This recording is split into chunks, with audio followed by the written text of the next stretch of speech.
Hi everyone, this is Lady T with your Libra check-in for 3 October 2022.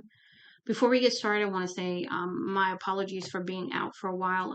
I was under the weather and just really last week started doing readings again. So I'm glad to be back, and I hope that these readings are supportive, giving you some kind of insight or guidance that you need at this time, because these energies are really interesting. And just to say thank you for supporting me in any kind of way. So let's go ahead and get started. So Libra, you've got your Nine of Wands for your center energy, which is you've been through a battle, and but you're still standing strong. You're still standing in your power. You've survived. Okay. You've got the Eight of Wands. So really, something moving towards you quickly, which is your crowning energy. So something's coming in pretty quick for you. And undermining you is your Ace of Cups. So this could be potentially a loving situation, or potentially something about loving yourself is the other message that's coming in.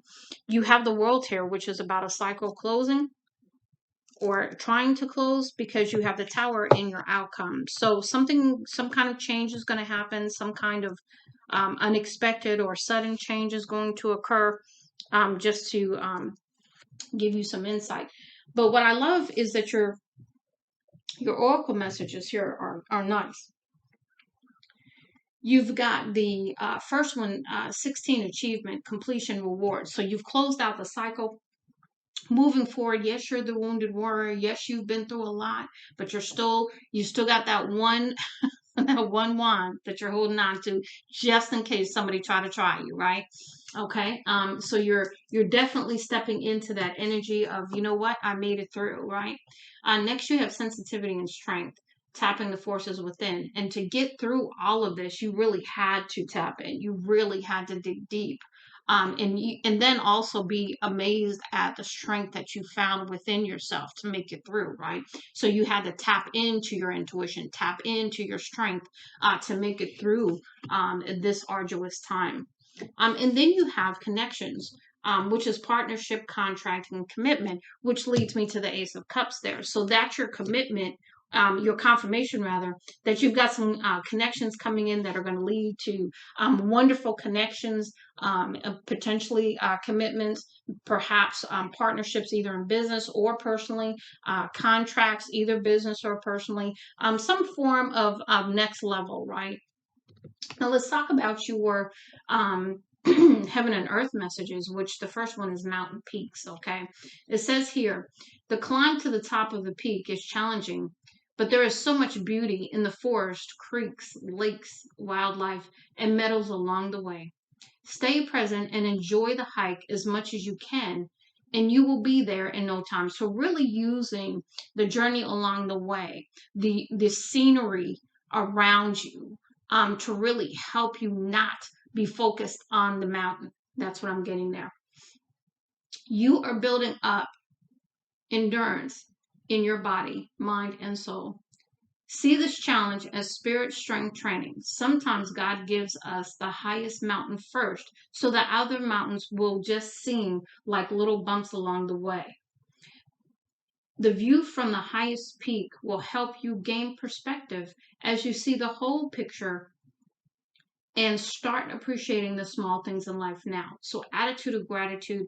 And something that just came to my mind, I was out with my kids driving yesterday, because they're going for licenses and stuff. And the key thing that I was talking to my kids about is, my vehicle is a larger vehicle. And I was telling them, hey, if you learn how to drive on a larger vehicle, when you go to try to drive on a smaller vehicle, it'll be nothing to you. It'll be slight adjustments, but nothing you can't handle quickly. It's hard when you drive a smaller vehicle and then you have to adjust to a larger. So almost same kind of concept here. Okay, let's see here. Okay. Okay. The view from the highest peak will help you gain perspective as you see the whole picture and start appreciating the small things in life more.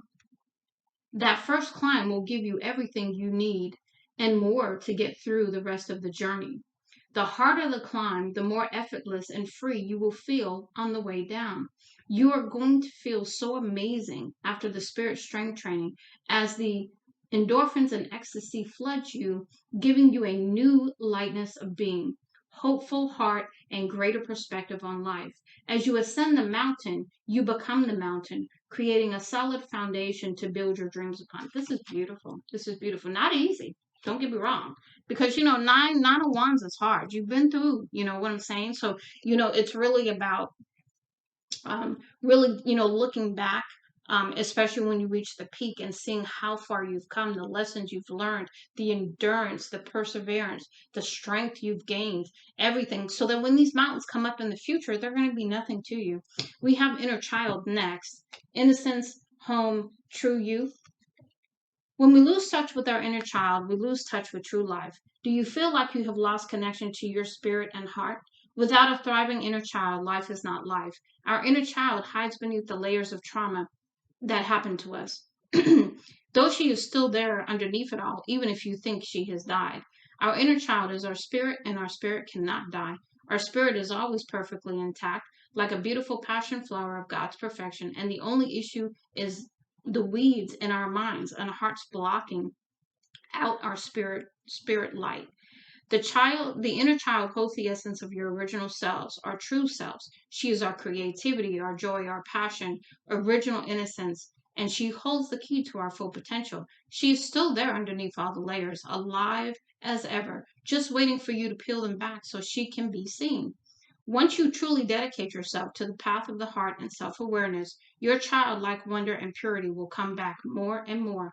Some signs your inner child is healing are laughing more, happy for no reason, more sensitive, butterflies just for being alive, enhanced creativity, opening heart chakra, less fear, feeling pure, and cellular memory awakening from childhood.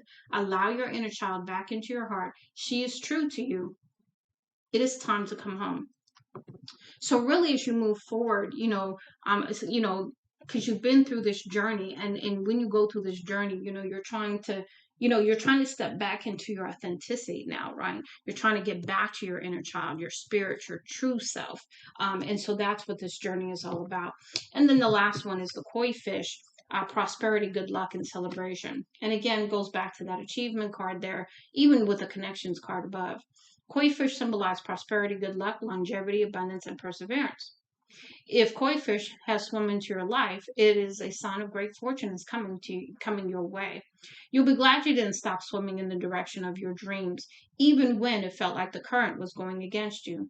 You are nearing a time of happiness and celebration. A shiny koi fish swims to you and opens its mouth to reveal a golden pearl of abundance.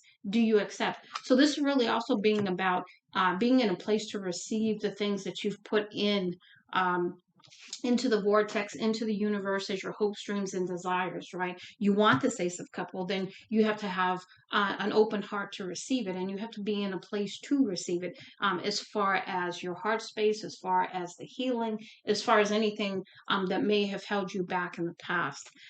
There was something I was going to say. Now, what was it? Okay, well, I'm not going to belabor the point. So Libra, I do hope that this helps you.